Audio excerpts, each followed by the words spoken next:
मैं भी घर में होंगी, उनके पास तक भी आवाज जाएगी। मेरी आवाज सभी को सुनाई दे रही है? सही बताया कि ये जो चुनाव है ये संविधान बचाने का चुनाव है। जिस तरीके की बातें अभी कस्बे में चल रही थी, क्योंकि मैं मानती हूँ कि मेरा परिवार यहीं से शुरू होता है। मैंने अपना चुनाव, जब मैं टिकट मिला था तो मैंने अपना प्रचार प्रसार यहीं से शुरू किया था। मेरी राजनीतिक जो जन्मभूमि है, अगर मछली शहर है तो उसका जो हृदय है वो कस्बा है, और ये मेरा परिवार है। तो मैं, बहुत सारी चीजें हैं, बहुत सारा कंफ्यूजन भी है, तो मैं उसी पे बात करूंगी। और उसके बाद किस तरीके से हमें चुनाव में काम करना है, किस तरीके से राष्ट्रीय अध्यक्ष जी के कंधों को मजबूत करना है, प्रत्याशी को विजयी बना करके भेजना है, उसके बारे में बात करेंगे। देखिए, जब हम संविधान की बात करते हैं तो उसका जो सबसे बड़ा ढांचा है वो है लोकतंत्र। और लोकतंत्र में हर किसी को अधिकार होता है कि वो राजनीति में आ सकता है, चुनाव लड़ सकता है, टिकट की दावेदारी कर सकता है। जैसा कि मुन्ना भाई ने कहा, कई बार कस्बे के हमारे हितैषी परिवार के लोगों ने ये कहा कि नहीं, आप सदन में हम लोगों के बारे में बातें करती हैं। बहुत कम की इतनी हिम्मत होती है कि आज हम 100 हैं और वो 300 से ऊपर हैं, उसके बावजूद भी उनके सीएम, डिप्टी सीएम और उनकी पूरी पार्टी के सामने आप खड़ी होकर के आज माइनॉरिटी की बात करती हैं, महिलाओं की बात करती हैं, दलितों की बात करती हैं, बेरोजगारी की बात करती है, हमारे युवा भाइयों की, हमारे साथियों की बात करती है। इसके लिए बहुत हिम्मत चाहिए। बहुत सारे ऐसे लोग थे जो राष्ट्रीय अध्यक्ष जी के पीछे लाइन में बैठते थे, जो पार्टी के लिए बहुत सालों से दिखा रहे थे कि वफादार है, और जिस समय वक्त आया तो वो, आपको पता है कि राज्यसभा में कैसे उन लोगों ने हमारे साथ विश्वासघात किया।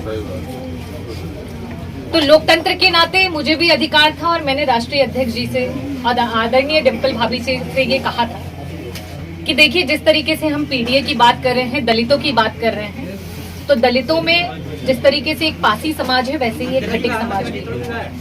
आज अगर हम अदर बैकवर्ड को जोड़ना चाहते हैं, दलितों को जोड़ना चाहते हैं, तो उसमें हमें जिसकी जितनी हिस्सेदारी, उसकी उतनी भागीदारी की बात करनी पड़ेगी। और हमने कहा था कि 80 में से कम एक टिकट रागिनी सोनकर को नहीं, खटिक समाज के किसी एक व्यक्ति को आप अवश्य दे दीजिएगा। और ये बात किस लिए कही थी? क्योंकि भारतीय जनता पार्टी ने 3-3 टिकट दी है इस समाज के लोगों को, उत्तर प्रदेश में, बाकी देश में भी दी, अलग अलग जगहों। तो जब ये बातें हुई तो इसमें ये निष्कर्ष निकला था कि अगर वहां से बीपी सरोज लड़ेंगे तो हम यहाँ से सरोज प्रत्याशी नहीं देंगे। और यहाँ तक कि सबको पता है, ये चर्चाएं चल रही थी कि बीपी सरोज जी का टिकट कटेगा, क्योंकि उनका बहुत विरोध है। तो मेरे लड़ने की संभावना तो पहले से ही बहुत कम थी, क्योंकि ये संभावना थी कि बीपी सरोज जी चुनाव नहीं लड़ेंगे। मैंने अगर टिकट के लिए बात की थी तो सिर्फ अपने समाज के लिए कही थी, क्योंकि मैं पीडीए को मजबूत करना चाहती थी, राष्ट्रीय अध्यक्ष जी के कंधों को मजबूत करना चाहती थी, समाजवादी पार्टी को मजबूत करना चाहती थी। उसमें बाद में ये किसी कारणवश वो निष्कर्ष निकला कि जब 27 का चुनाव आएगा तब खटिक समाज को उसमें नंबर ऑफ सीट्स बढ़ाई जाएगी और भागीदारी को बढ़ाया जाएगा। उसमें बात हुई और वो वहीं खत्म हो गई। अब हमारे बीच में प्रत्याशी, अब हमारे बीच में चुनाव है, लेकिन इसको इस तरीके से बनाना कि इसमें कोई विरोध कर रहा है, कोई ऐसा है, कोई वैसा है। देखिए, आज एनडीए की सरकार क्या कर रही है? एनडीए की सरकार ये कर रही है कि हमसे पूछ रही है कि हम गद्दार, हम देशद्रोही हैं। और वही चीज अगर आप अपने व्यक्ति से पूछने लगेंगे कि अरे तुम गद्दार हो, तो आप बताइए, आज एनडीए आपको गद्दार बना रही है और आप आपस में लड़ने लगेंगे तो हम कैसे लड़ पाएंगे? उनसे लड़ पाएंगे हम? अगर आपके लिए कोई मजबूती से वहां खड़ा होकर लड़ाई कर रहा है और आप उसी से सवाल करने लगेंगे, तो उसका क्या मनोबल नहीं टूटेगा? बिल्कुल टूटेगा। मैंने आप लोगों को अपना परिवार माना और हमेशा कहा, नगर निकाय चुनाव में एक एक दरवाजे, एक एक घर गए। हाँ, नगर निकाय चुनाव में अलग होता है, वहाँ आपके कई सारे व्यक्तिगत चीजें भी होती हैं, उसको मैं मानती हूँ। मेरे लिए भी नगर निकाय का ये पहला चुनाव था। आपको भी पता है कि राजनीति में ये मेरा पहला पड़ाव है, और मैंने अभी 2 साल हुए हैं मेरी राजनीतिक करियर में। लेकिन आप लोगों को भी पता होगा कि पिछले वर्ष जिस समय ईद पड़ी थी, गर्मी से पूरी जनता बेहाल थी। कई दिनों तक मैं प्रॉपर खाना भी नहीं खा पा रही थी, क्योंकि मैं यहाँ पे अपने लोगों का ट्रांसफार्मर नहीं लगा पा रही। लेकिन इससे पहले भी सरकार में भी और बहुत सारे लोग रहे, आपको वो मैं नहीं उल्लेख करना चाहती, लेकिन मैंने लड़ करके प्रशासन से, मैंने वहाँ पे जिद कर करके अपने यहाँ पे कितने सारे ट्रांसफार्मर्स हैं जिनको मैंने उनकी क्षमता वृद्धि कराई, उनको बदलवाया। और आज भी अगर कहीं पे खराब होता है तो मैं 24 घंटे के अंदर उसको सही करवाने की पूरी कोशिश करूँगी। तो सबसे पहला संविधान और उसके द्वारा दिया हुआ हक, जिसमें हर व्यक्ति को अधिकार है अपनी बात कहने का, अपने समाज के बारे में और अपनी टिकट के बारे में। उसके नाते अगर मैं कहीं से गलत हूं तो वो आपके सामने है। दूसरी बात, आज जब ये कहा जा रहा है, एनडीए की सरकार ये कह रही है कि हम किसी का मंगलसूत्र छीन लेंगे और हम आपस में एक दूसरे पे अगर कीचड़ उछालेंगे तो उनको हम कैसे जवाब देंगे, जरा ये बताइए। क्या दे पाएंगे उनको जवाब? तो सबसे पहले आपस में आपको मजबूती बनानी पड़ेगी।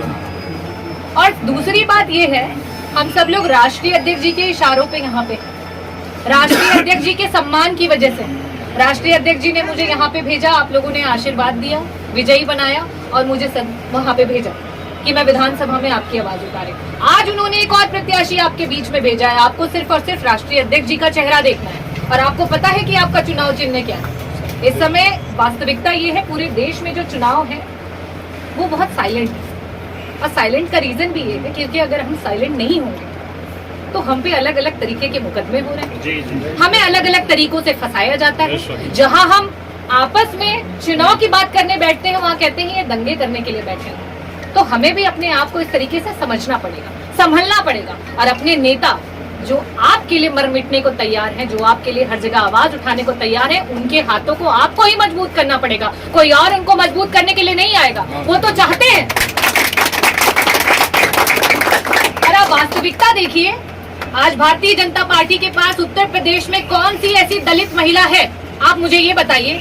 कोई दलित महिला को जानते हैं आप लोग? उनको भी इंतजार है कि जो बोलने वाली हो, तेज तर्रार हो, दलित महिला हो, हमारे पास आ जाए। तो ऐसी सिचुएशंस आप लोग ना क्रिएट करें कि जिन्हें हमें जोड़ना है उन्हें ही हम लात मार के हटा दें। ऐसे सवाल नहीं करिए। गलत बातें आप अपने सोशल मीडिया ग्रुप पे लिखते हैं, लेकिन वो जाती है भारतीय जनता पार्टी के ग्रुप पे। हम तो वोट जहां करना है वहीं करेंगे, लेकिन जिस अदर बैकवर्ड को जोड़ना है, ये मैसेज जब चलता है कस्बे पे और जाता है अदर बैकवर्ड के पास, जो अदर खटिक कम्युनिटी जुड़नी है वो माइनस हो जाती है, जो अदर पाल बस्ती जुड़नी है वो माइनस हो जाती है, जो अदर बिंद बस्ती जुड़नी है वो माइनस हो जाती है, जो अदर प्रजापति जुड़नी है वो माइनस हो जाती है, जो आदिवासी है, वनवासी है, जो हमारी दलित समाज की महिलाएं हैं, सब माइनस हो जाती है। कि ये महिला है बोल रही है, उसके बाद भी ऐसे सोशल मीडिया पे चल रहा है। जब इसके नहीं हो रहे हैं तो किसके होंगे ये लोग?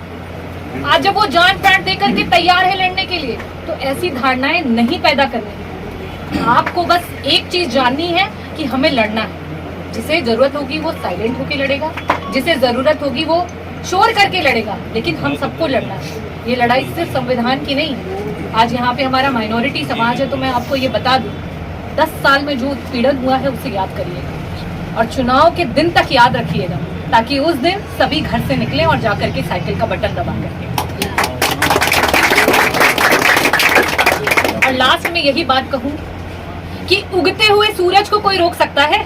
नहीं। हाँ, तो रागिनी सोनकर उगता हुआ सूरज है, उन्हें कोई रोक नहीं सकता। और दूसरी बात ये भी कहना चाहती हूँ कि जो जितना बड़ा होता है व्यक्तित्व उतना ही दयालु होता है। एक सूरज भी उगता है, पूरे ब्रह्मांड को रोशनी देता है, लेकिन शाम को वो झुकता है, ढलता है। तो ये बड़े व्यक्तित्व की पहचान होती है कि आपको हमेशा सबका सम्मान व्यक्त करना है, चाहे आप कितने बड़े ओहदे पे पहुंच जाए, चाहे आप सांसद बन जाए, मिनिस्टर बन जाए, चाहे आप कुछ भी बन जाए। और मैं मछली शहर को आश्वासन देती हूँ, ये मेरे राजनीतिक जन्मभूमि है, आप मेरा परिवार है, मैं आपकी हमेशा हितैषी रहूंगी। और चाहे मैं मरण सेज पे ही क्यों ना हूं, लेकिन अगर मेरे लोगों को जरूरत पड़ेगी तो मैं आपके लिए खड़ी रहूंगी। रागिनी सोनकर जिंदाबाद, रागिनी सोनकर जिंदाबाद। और ये सिचुएशन सिर्फ एनडीए क्रिएट कर सकती है कि एक हिंदू का हाथ काट के और एक मुस्लिम का हाथ काट के देख लो कि दोनों का खून लाल है कि नहीं है। और ये सिर्फ भारतीय जनता पार्टी कर सकती है कि एक दलित का हाथ काट के देख लो और एक बैकवर्ड का हाथ काट के देख लो कि खून का रंग लाल है कि नहीं। तो ऐसी स्थितियां हमें नहीं पैदा करनी है। जो वो कर रहे हैं वही हम करेंगे, तो उनमें हम में अंतर क्या रह जाएगा? हमें है आपस में एक दूसरे को जोड़ करके आपस में एक साथ रहना, एकजुटता के साथ रहना, किसी पे लांछन नहीं लगाना, और जो राष्ट्रीय नेतृत्व का फैसला है उस पर हमें आगे बढ़ना है। और देखिए, ऐसा नहीं है कि उगते हुए सूरज को मौके नहीं मिलते हैं। मैं आप लोगों को आश्वस्त करती हूँ, आगे एक मौका आएगा और ऐसी सिचुएशन आएगी कि आप लोग देखेंगे कि पार्लियामेंट में भी हमारे माइनॉरिटी समाज की आवाज जो है डॉक्टर रागिनी सोनकर बुलंदी से उठेगी।